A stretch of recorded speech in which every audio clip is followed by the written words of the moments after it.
Assalamualaikum warahmatullahi wabarakatuh. Video ini dibuat guna memenuhi tugas ujian tengah semester mata kuliah Ekonomi Syariah dosen pengampu Bapak Dermawan MM. Perkenalkan, nama saya Ina Mustiani dengan nomor induk mahasiswa 18721502998, Prodi Pendidikan Ekonomi kelas reguler plus. Di sini saya akan membahas tentang ekonomi syariah.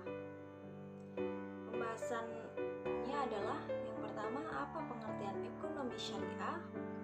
Yang kedua, apa pengaruh positif ekonomi syariah terhadap Indonesia? Yang ketiga, apa kendala yang dihadapi dengan adanya penerapan ekonomi syariah di Indonesia? Lalu yang keempat, contoh kegiatan ekonomi syariah dan cara kita menyikapinya. Yang pertama, pengertian ekonomi syariah. Secara umum, pengertian ekonomi syariah adalah sistem ekonomi yang menerapkan ajaran Al-Quran dan hadis atau syariat Islam dalam kegiatannya. Karakteristik ekonomi syariah, yang pertama, ekonomi ketuhanan, artinya bersumber dari wahyu Allah dengan bentuk syariat Islam. Yang kedua, ekonomi pertengahan, meski bersumber dari Allah, ekonomi syariah juga menekankan pada kesejahteraan manusia. Jadi, ekonomi syariah berpandangan bahwa hak individu harus seimbang dengan dunia dan akhirat. Ekonomi keadilan, yang artinya ekonomi syariah sangat memperhatikan aspek keadilan bagi semua pihak.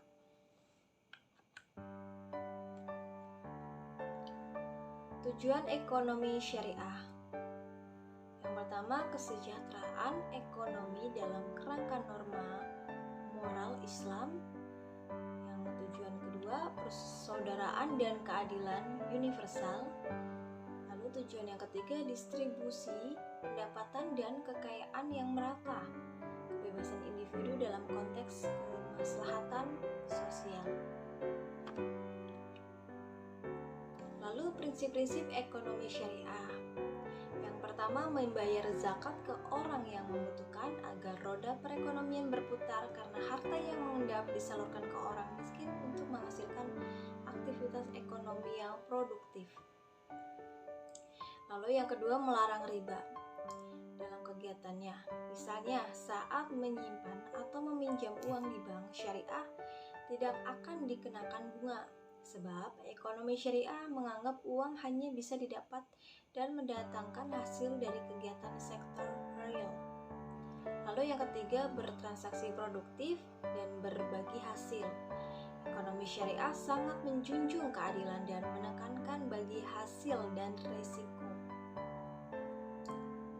Keempat, transaksi keuangan hanya terkait sektor real untuk menghindari financial bubble yang kerap terjadi pada ekonomi konvensional.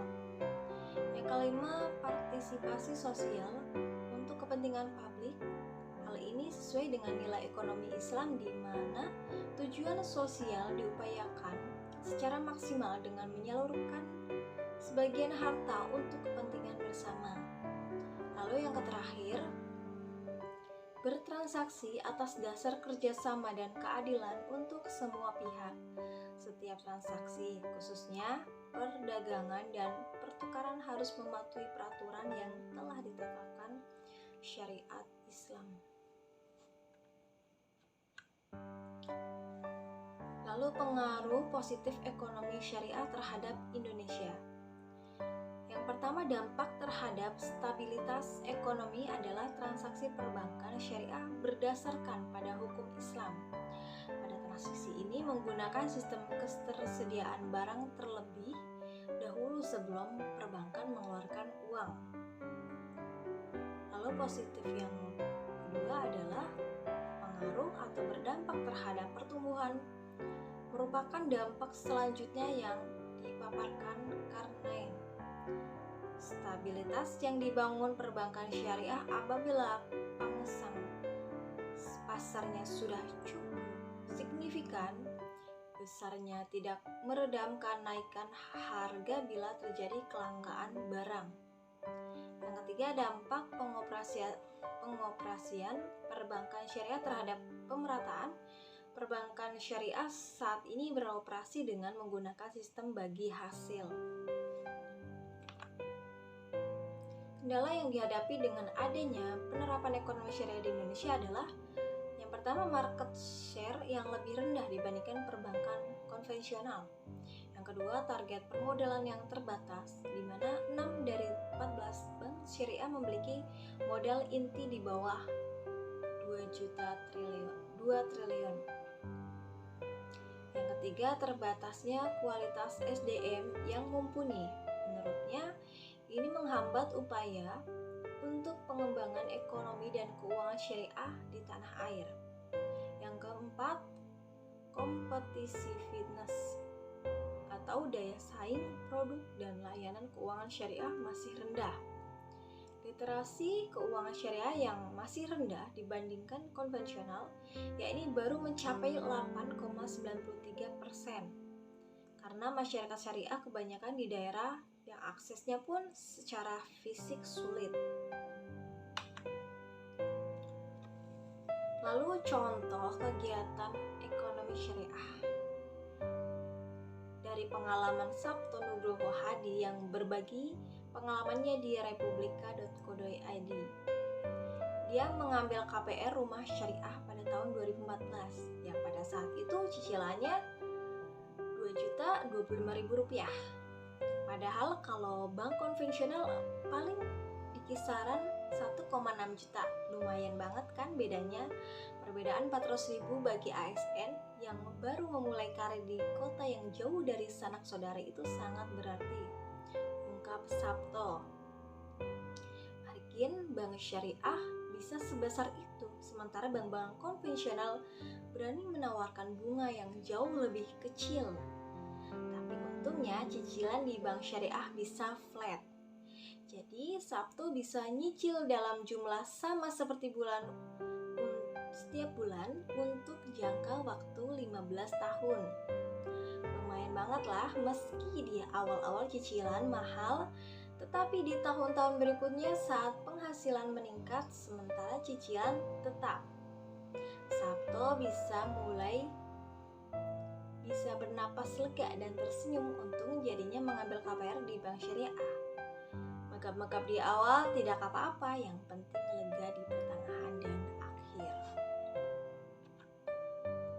Menyikapi contoh kegiatan syariah tersebut dari cicilan KPR, yaitu dari cicilan KPR syariah seperti contoh di atas, saya mulai terbuka. Bank syariah juga punya keistimewaan.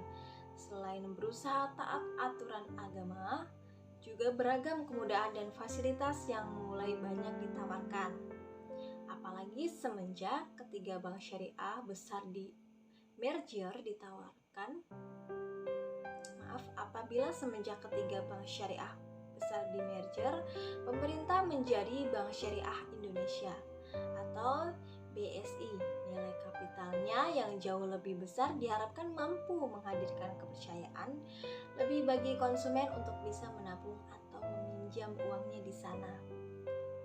Saya berharap kehadiran BSI ini mampu bersaing dengan bank konvensional dengan menawarkan lebih banyak produk yang menguntungkan agar konsumen tidak sampai lari ke konvensional karena keputusasaan.